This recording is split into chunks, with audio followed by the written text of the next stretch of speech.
నమస్తే, నేను మీ Avini. Welcome to our channel. జనరల్‌గా చాలామంది డబ్బు అంటే చాలా ఇంట్రెస్ట్ చూపిస్తుంటారు. But there is always a saying, ఉన్నోడు చెప్తాడు, లేనోడు చెప్తాడు ప్రతి దానికి. ధనం మూలం ఇదం జగత్ అని. బట్ ఈ మాటకి అర్థం ఏంది?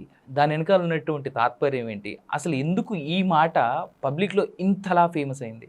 వెల్, మాట్లాడదాం ఇదే విషయం గురించి. మనతో పాటు ఉన్నారు ప్రముఖ ఆస్ట్రాలజర్ నాగరాజు శుద్ధపల్లి గారు. ఆయన అడిగి తెలుసుకుందాం. గురుగారు నమస్కారం. నమస్తే.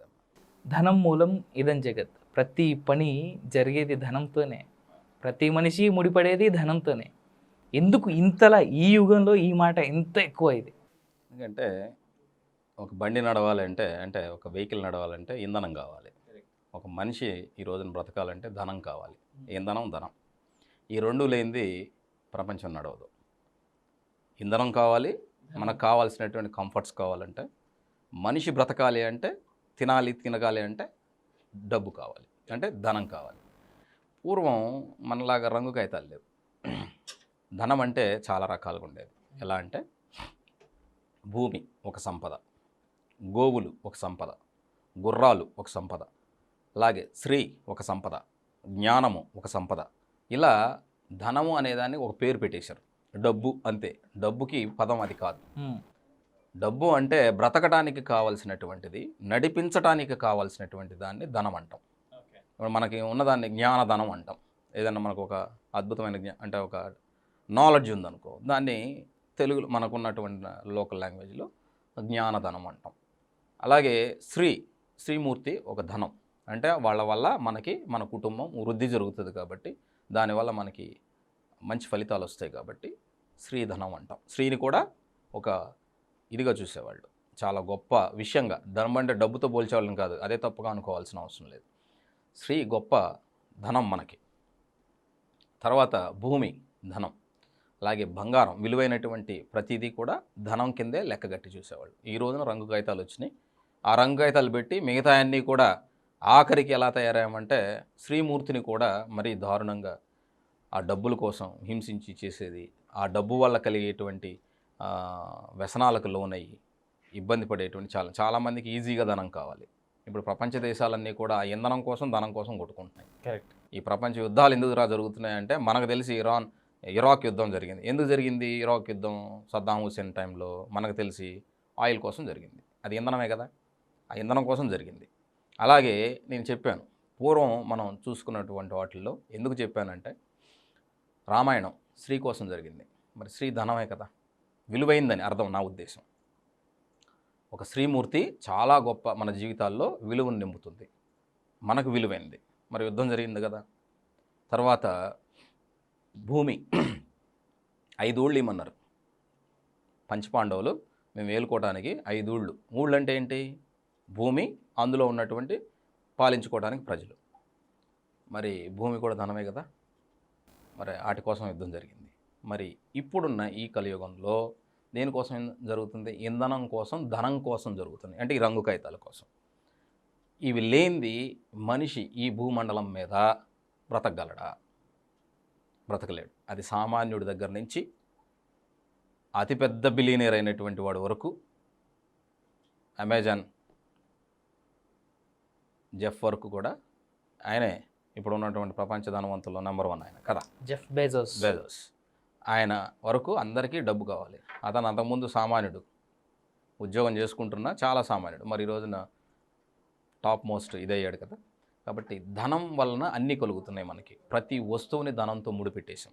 ఒకప్పుడు మారక ద్రవ్యం ఉండేది, అంటే మారకమైనటువంటి ధనం ఉండేది. ఎలా అంటే ఇక్కడ వస్తువులు, అక్కడ వస్తువుని కూడా ధనంగా చూసేవాళ్ళం. అందుకనే లక్ష్మీదేవిని మనం పాడి పంటల్లో చూస్తాం, అంటే మన ధాన్యంలో చూస్తాం, అలాగే వెన్నలో చూస్తాం, పాలలో చూస్తాం. ఇందాక చెప్పాను, ఆవులు కూడా ఒక ధనం అని.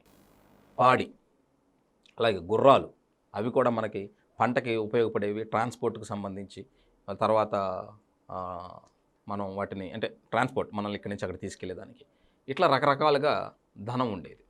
కాబట్టి ఈ ధనం అనేది ఇప్పటి నుంచి కాదు, మనం పుట్టి ఈ భూమండలం మీద పడ్డప్పటి నుంచి, మనం మనిషి అనేవాడు పుట్టినప్పటి నుంచి ఒక మారకం కోసం ఒక దిక్క నుంచి ఇంకో దిక్కకి వెళ్ళాలన్నా ఒకరు సాయం తీసుకునేవాళ్ళు. ఒకప్పుడు ఈ ధనం గురించి పెద్దగా తెలియదు, ఒకరికొకరు అనుబంధంగా అన్యోన్యంగా ఉండేవాళ్ళు.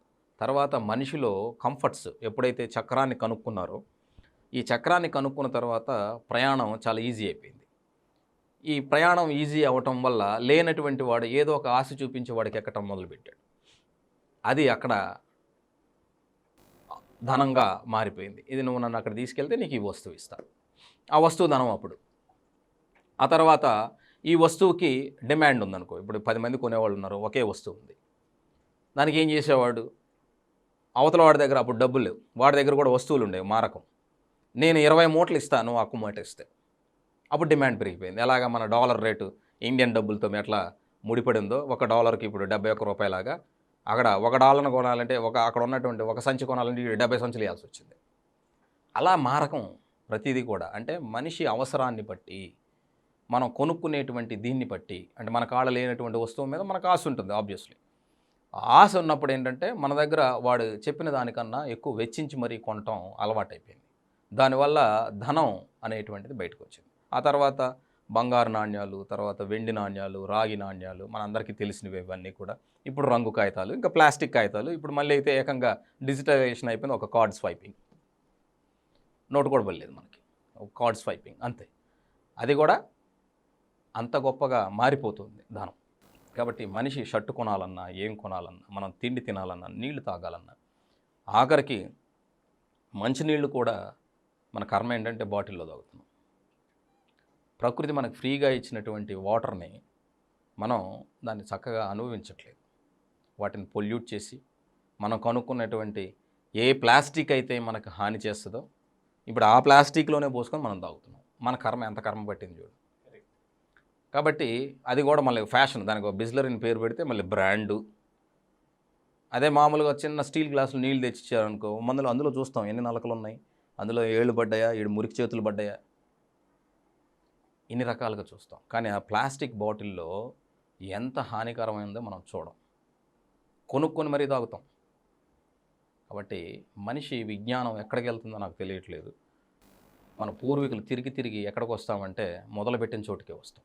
ఎప్పుడైనా అంతే. అది 12 మేల ముళ్ళు మొదలైతే తిరిగి 12కే చేరుతుంది తప్ప ఇంకో దిక్కు చేరదు. మళ్ళీ తిరుగుతూనే ఉంటుంది, మళ్ళీ మొదలవుతుంది కాలచక్రం. అందుకే కాలచక్రం అన్నారు దాన్ని. కాబట్టి ధనం అనేటువంటిది ఎప్పుడూ కూడా దాన్ని చాలా విలువ ఇవ్వాల్సిందే. మనం చెప్పుకున్నటువంటి పాడి పంటలు, స్త్రీ, భూమి. భూమి అంటే భూమిలో దొరికే విలువైన వస్తువులన్నిటికీ కూడా, అంటే బంగారం ఇవన్నీ కూడా విలువైనటువంటివి, అవి భూమిలో దొరికేటువంటివి. మనం చాలా విలువగా చూసుకోవాలి. ఎందుకంటే శ్రీమూర్తి ఈ మధ్య కూడా అదే సినిమాలో వచ్చింది, కన్యాశక్తి రెండిటికే ఉంది, ఒకటి ఆడవాళ్ళకి 2 భూమికని. వాటి దగ్గర కాంప్రమైజ్ అవ్వటం తప్ప ఇంకోటి ఏం లేదని ఎంత అద్భుతంగా చెప్పారు ఆయన. కాబట్టి ధనం అనేటువంటి దాన్ని మనం చూసేది ఒక డబ్బు రూపంలోనే చూడొద్దు. విలువైనటువంటి ప్రతిదీ కూడా మనిషికి అవసరం. ఒక బండి నడవాలంటే ఒక ఇంధనం, సౌర ఇంధనం అంటున్నాం, ఇప్పుడు బ్యాటరీలు వచ్చేస్తున్నాయి, లిథియం అయాన్ బ్యాటరీస్ వస్తున్నాయి, దానికి ఎలక్ట్రికల్ ఎక్కిస్తున్నాం. కొన్ని రోజులు సోలార్ ప్యానల్స్ ఉన్నాయి, సౌర ఇంధనం అన్నీ ఉపయోగించుకుంటుంది. మరి ఏదైనా నడవటానికి కావాల్సింది ఇంధనం. రకరకాల పేర్లు ఉండొచ్చు, సౌర ఇంధనం కావచ్చు, లేకపోతే సాంప్రదాయక ఇంధనం కావచ్చు, జీవ ఇంధనం కావచ్చు, లేకపోతే రసాయనిక ఇంధనాలు కావచ్చు, ఏవైనా ఇంధనాలే. అంటే నడవటానికి కావాల్సినటువంటి ఒక శక్తిని ఇచ్చేటువంటిది ఏదైతే ఉందో దాన్ని ఇంధనం. మారకం చేసుకొని ఒక దగ్గరది ఇంకో దగ్గర తెచ్చుకోవటానికి, మనిషికి ఉపయోగపడే వస్తువుల్ని చేర్చుకోవడానికి మన శ్రమకి ఫలితంగా ధనం. కాబట్టి ఈ రెండు లేకుండా ఈ ప్రపంచంలో ఏది నడవదు. ఏది జరిగినా వీటి కోసమే యుద్ధాలు జరుగుతాయి. పూర్వం నుంచి మనం ఇంకో ఉదాహరణ కూడా చెప్పాను. స్త్రీ కోసం జరిగింది రామాయణం, భూమి కోసం జరిగింది భారతం, ఈ రోజున ఇంధనం కోసం జరుగుతుంది ఇప్పుడున్నటువంటి కలియుగంలో. కాబట్టి గుర్తుపెట్టుకోండి, మనిషి జీవితంలో ఎప్పుడూ కూడా ఏమైనా కోల్పోవచ్చు కానీ మనోధైర్యాన్ని కోల్పోకూడదు. అదే గొప్ప ఇంధనం. అందుకే ఎన్ని లక్ష్మిలను వదిలేసిన అష్టలక్ష్ముల్లో మనకి 8 రకాల లక్ష్ములు ఉన్నారు, వాటిలో ధైర్యలక్ష్మిని వదలకూడదు అంటారు. అంటే దాని అర్థం ఏంటంటే మనోధైర్యాన్ని వదలకూడదు. ధైర్యం, ఆ ధైర్యాన్ని వదలకు, మిగతా లక్ష్మిలు అన్నీ వస్తాయి, మిగతా ధనమంతా వస్తుంది. నీ ధనం ఎక్కడ ఉందో ఆ ధనాన్ని మనం తిరిగి సంపాదించుకోగలం. నీ ధైర్యమే విజయాన్ని సాధించి పెడుతుంది. నీ ధైర్యం లేదనుకో, నీకు విజయాన్ని సాధించేదానికి అర్హత లేదు, నీ ధనాన్ని నువ్వు కోల్పోతావు. కాబట్టి మనిషికి కావాల్సింది ధనం, బండికి కావాల్సింది ఇంధనం. ఎంత కాదన్నా సరే మనోధైర్యం ఉంటే ఆటోమేటిక్గా ఏ ధనాన్నైనా, అంటే మనోధనం ఒక రకంగా చెప్పాలి అంటే, ఆ ధనం ఉంటే ఏ ధనాన్నైనా సంపాదించవచ్చు అనేది చాలా ఈజీ అన్నమాట. ఈజీ కాకపోయినా కనీసం ఎట్లీస్ట్ సంపాదించగలం అనేటువంటి శక్తి, నమ్మకం అని అయితే వస్తుందని అంటారు. Thank you so much Nagaraj గారు. నమస్తే. అది మన ఆస్ట్రాలజర్ అండ్ మనకున్నటువంటి గురువులు చెప్తున్నటువంటి మాట. మనోధైర్యం ఉన్నంత కాలం ఏ ధనాన్నైనా సాధించడం అనేది చాలా ఈజీ అనేటువంటి మాట. ఈజీ అంటే అఫ్కోర్స్ మనకు ఒక దారి అనేది మనల్ని మనం వెతుక్కోవచ్చు. దేనికి భయపడకుండా ఉన్నంత కాలం మనం దేన్నైనా సాధించవచ్చు, ఏ ధనాన్నైనా పొందుకోవచ్చు. అందుకే అంటారు అష్టలక్ష్మిలో ఇందాక గురుగారు అన్నట్టుగా, ధైర్యలక్ష్మి నీతో పాటు ఉన్నట్టయితే ఏ లక్ష్మి అయినా నీతో పాటు వచ్చేస్తుంది, ఏ లక్ష్మి అయినా నీతో ఉంటుందని. అది ధనమూలం ఇదం జగతికి ఉన్నటువంటి మాట. Thank you so much for watching. నేను మీ Avinay. Thank you so much.